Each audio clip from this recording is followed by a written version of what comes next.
messieurs, bonjour et bienvenue dans ce mini-JT du mercredi 30 avril 2025. Au sommet, à Parakou, plus de 5000 candidats ont entamé les épreuves du certificat de qualification au métier. Les précisions dans ce mini-JT. En République démocratique du Congo, la mission militaire de la communauté de développement d'Afrique australe commence son retrait de l'Est du pays. Les détails dans un instant. En sport, l'USCN s'empare de la tête de la poule A grâce à une victoire décisive contre Real Sport. Réaction des entraîneurs à suivre dans ce 13h.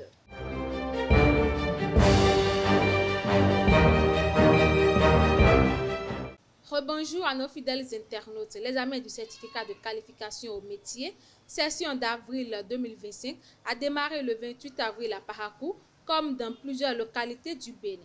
Dans le Borgou, 5120 candidats sont inscrits, dont 352 au centre du CEG Al-Barika, repartis dans 31 corps de métier. Les épreuves se poursuivent jusqu'au 4 mai, avec un accent mis sur le bâtiment et l'alimentation lors de la première journée. Accusés d'avoir relayé une rumeur sur la fuite de l'SDG de la police républicaine, 2 hommes ont été présentés ce 28 avril devant la criette. Ils ont été libérés sous caution de 100 000 francs CFA chacun en attendant la reprise du procès prévu pour le 23 juillet. Cette affaire relance le débat sur la responsabilité numérique. Si la sanction dissuade les abus, certains y voient aussi une menace pour la liberté d'expression. Actualité hors de nos frontières, les troupes de la communauté de développement d'Afrique australe, déployées depuis décembre 2023 dans l'est de la RDC, ont entamé leur retrait ce 29 avril à Goma. Ce départ, négocié avec le groupe rebelle AFC ou M23, s'effectue progressivement par la route, la voie aérienne étant inutilisable. La mission très critiquée, notamment en Afrique du Sud, après la perte de plusieurs soldats, devrait se conclure d'ici fin juin.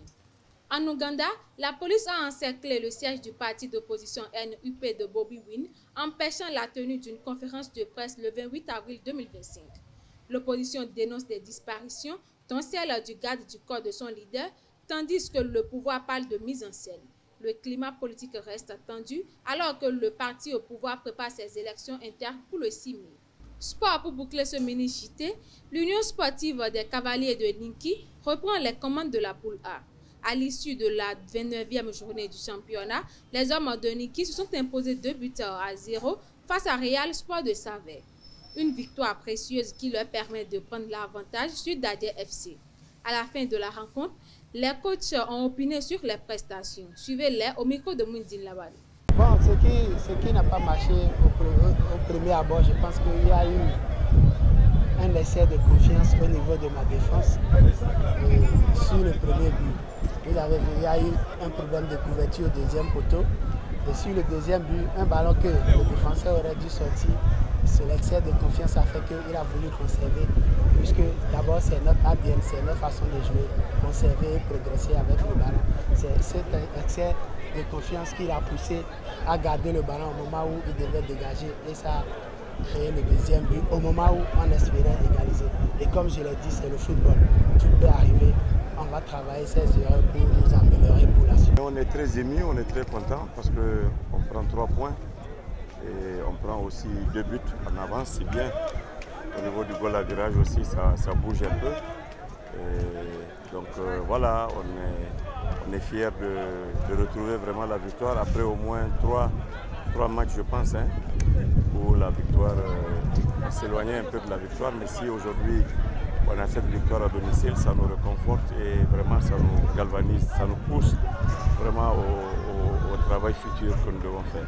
Surtout la cohésion, surtout la communication entre les joueurs, l'esprit de combativité, d'agressivité surtout. Ils ont été véritablement agressifs, surtout qu'on a eu un qui a été plus que agressif qu'on le soit. Parce que Silla pouvait éviter effectivement ce carton rouge là, mais c'est l'état d'esprit d'agressivité peut-être qui l'a poussé à ça. Il fallait plus ce contrôle, mais vraiment j'ai apprécié vraiment le niveau collectif vraiment du jeu et d'envie surtout, d'envie dans ce match, surtout quand on était à 10. Mais ça va être encore peut-être difficile, hein, parce que nous avons des adversaires aussi, en tout cas qui cherchent aussi leur reclassement dans le championnat. Donc ça va pas être facile, mais nous continuons toujours dans notre dynamique de chercher en tout cas la première place au finish.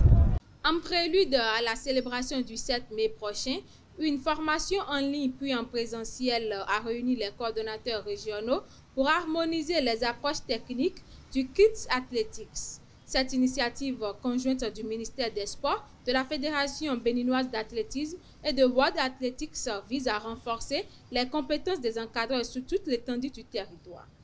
Le Bénin espère ainsi améliorer sa performance dans le challenge mondial relais autour du monde après avoir décroché la 2e place en 2024. La Côte d'Ivoire et l'Olympique de Marseille renouvellent leur partenariat Sublime Côte d'Ivoire jusqu'en 2030 avec des projets ambitieux. Un centre de formation, une boutique officielle à Abidjan et des matchs de gala sont prévus. Le but est de promouvoir la destination ivoirienne et former de jeunes talents pour le football international. C'est tout pour ce mini-JT. Merci de nous avoir suivis. À très bientôt.